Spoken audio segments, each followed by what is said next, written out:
Welcome to Scrap Heap to Salt Flats, episode 2. I haven't made a ton of progress on the bike recently.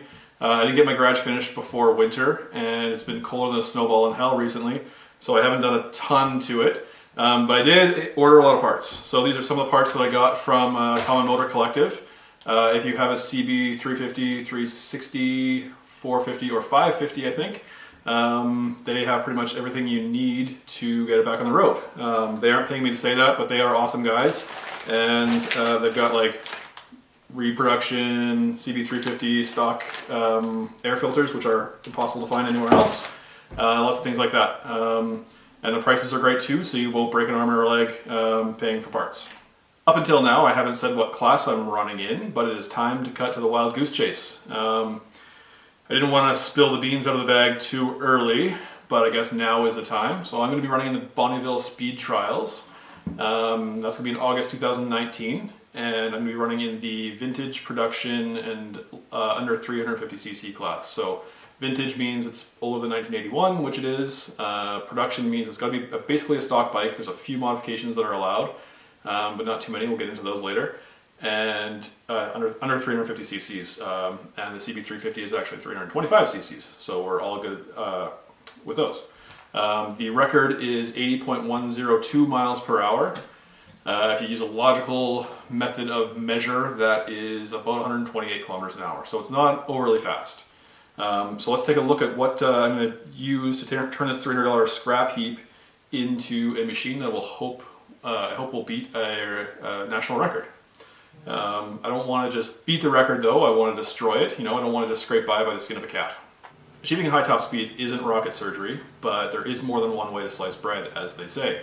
So one of the ways that I'm going to hopefully achieve this record is by altering my final drive ratio. To do that, I will be using a front sprocket that has more teeth than stock, and I'll use a rear sprocket that has fewer teeth than stock.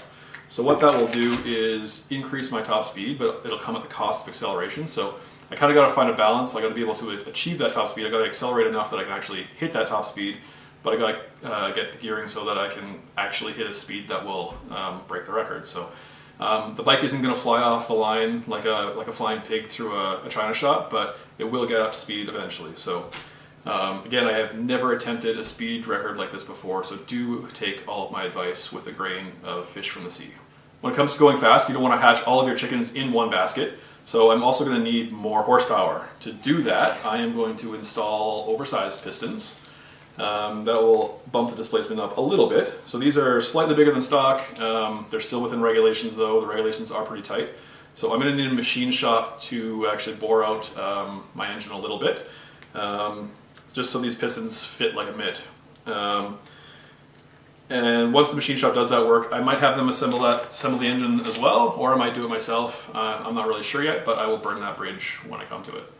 Now about this record. So I have another CB350 that I ran all of last season, and near the end of the season I took it out on a high-speed run on a closed course just to kind of get a baseline of where I was at. So I hit 86 miles per hour. If you don't live in a medieval society, that's about 138 kilometers an hour.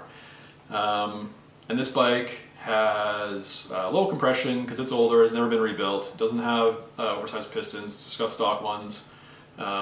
Just using the stock sprockets as well, so should be easy to beat this record, right? There are a few caveats to mention with my high-speed run. So when I did it, I was using my stock speedometer, which is not the most accurate. That's actually notoriously inaccurate. So it said I was doing 86 miles per hour, but I was probably doing closer to 81, 82, 83, really hard to know. The other is that I was riding at about 650 meters above sea level, which is significantly lower than the Bonneville Salt Flats. They are about 2,300 meters. So that'll have a huge impact on tuning and performance.